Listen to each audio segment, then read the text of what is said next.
Hey, what's up? I'm Darkbblue, aiming to help everyone enjoy games in depth. In this video, I will summarize the strategies for super armor elites and field bosses in Elden Ring. This won't include elites that can be staggered by damage level, which have been covered in my last video. And remembrance bosses won't be included either, which are too complicated for such a short video.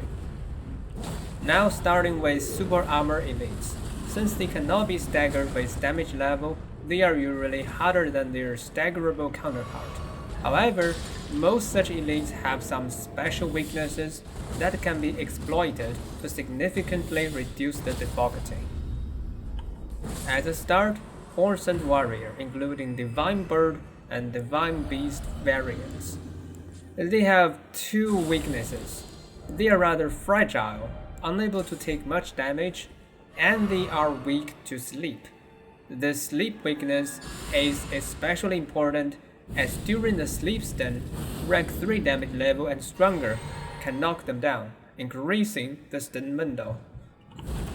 I strongly recommend Wild Strike and Spinning Strikes. Their loop hits won't accidentally interrupt the sleep stun while doing a lot of damage. Then when the sleep stun is near the end, use the heavy finisher to knock down Hor and Warriors.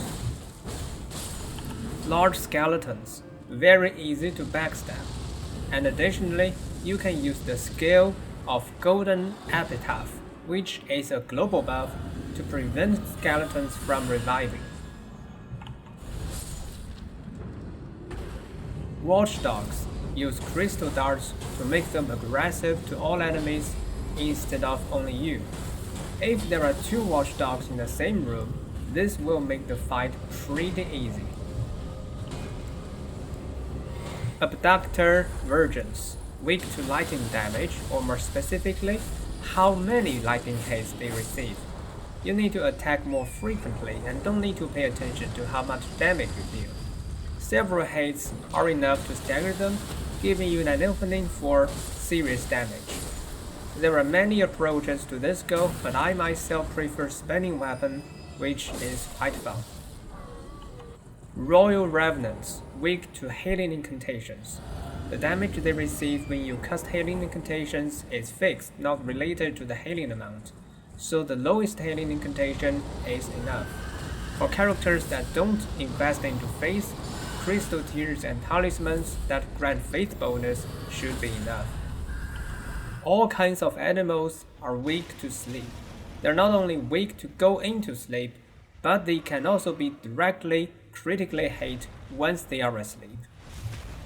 Large finger worms are weak to fire damage. Receiving fire damage sends them into a special stun animation, but you still need enough damage output as this special stun cannot be repeated in short time. Next, let's cover the strategies for field bosses. They are stronger foes than elites, meaning most of them don't have special weaknesses like elites do. Therefore, I mostly pursue simple interactive strategies, trying to evade most attacks using the same evading method, such that I don't need to fully memorize the entire moveset of the boss. Bell-bearing Hunter. I recommend parrying as he has intuitive moves and parry timing. You don't need to practice a lot to understand the correct timing, and more specifically, you need to parry his melee attacks with his sword that have no special visual effects. The Hunter also has other attacks that need to be handled differently. Sword attacks with red effects should be dodge rolled. Grab attacks should be dodged by running away from him. Don't try to time your rolling as it will be very difficult. And shield bash should be regularly dodge rolled. Veteran, similarly to Bell-bearing Hunter, is weak to parrying. The Veteran in Khalid has few special moves, so you can stay close to him and parry most of his attacks. In contrast, the Veteran in Castle Sol should be fought by staying distant and parrying only his dash attack.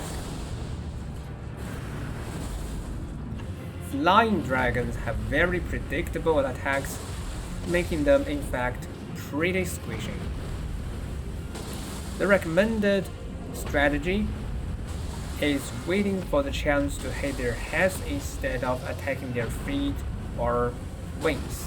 The most rewarding opening is when the dragons use the storm attack, during which you can land 2 jumping attacks with mid-sized weapons. Compared to flying dragons, it's harder to hit the heads of ancient dragons. Consequently, I tend to attack their hind legs. But I don't try to stay close to the hind legs all the time. Instead, I will regularly go back to their front and lure their front attacks.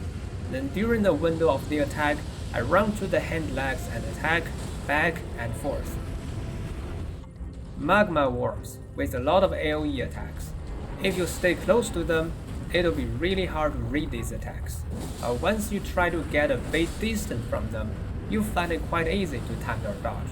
So similarly to how I fought ancient dragons, I use a back and forth strategy. Earth Tree avatars, highly predictable and readable moves, easy to dodge with the basic dodge rolling. You have enough time for mid-sized weapons charge attack after evasion. There are only 2 attacks that you need to run away: Golden Land and Ground Slam of putrid avatars. Know that Ground Slam of normal avatars can be dodge rolled regularly and there's no need to run away.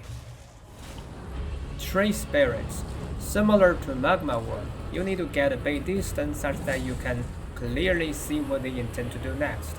So each time you finish attacking, don't stay near tree spirits, but gain yourself some distance.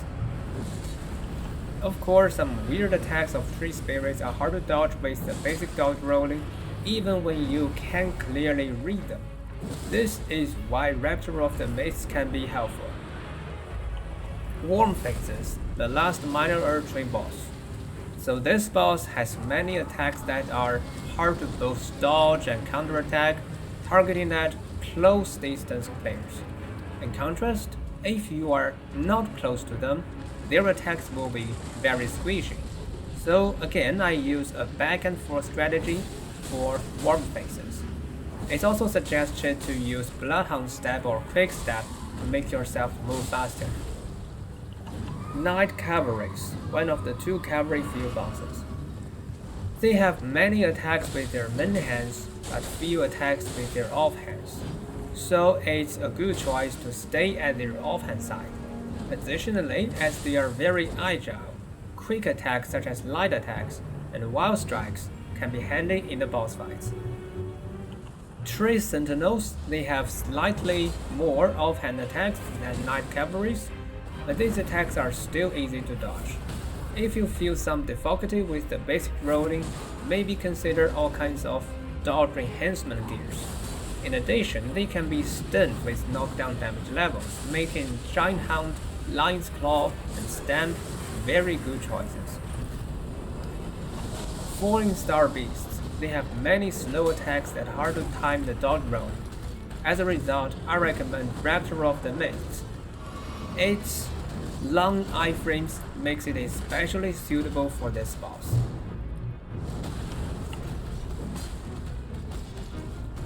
Gargoyles.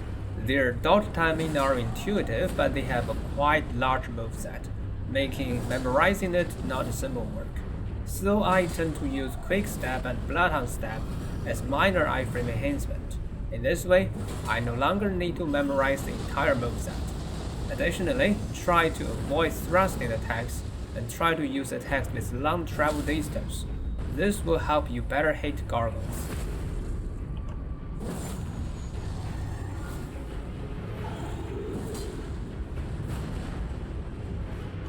Deathbird and Deathrightbird, they are with a very special weakness.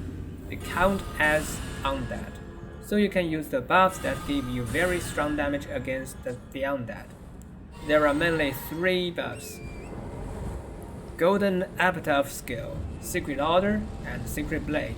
Use all of them and you should be able to kill most Deathbirds within 2 hits.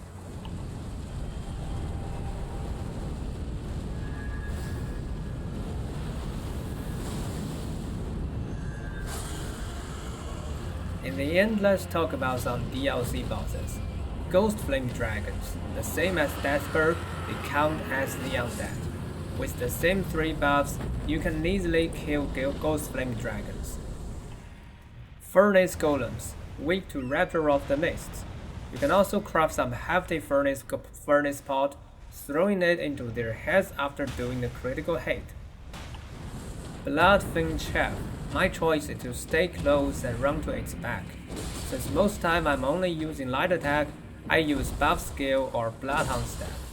The other choice is to get distant and parry the attack after its jump attack with its weapon, but I haven't successfully done it yet. So that's all about the strategies for this video. I hope they are useful not only for these specific enemies, but also for understanding the combat in Elden Ring. If you want to join me into depth of games, remember to like and subscribe. Thanks for watching, see you around.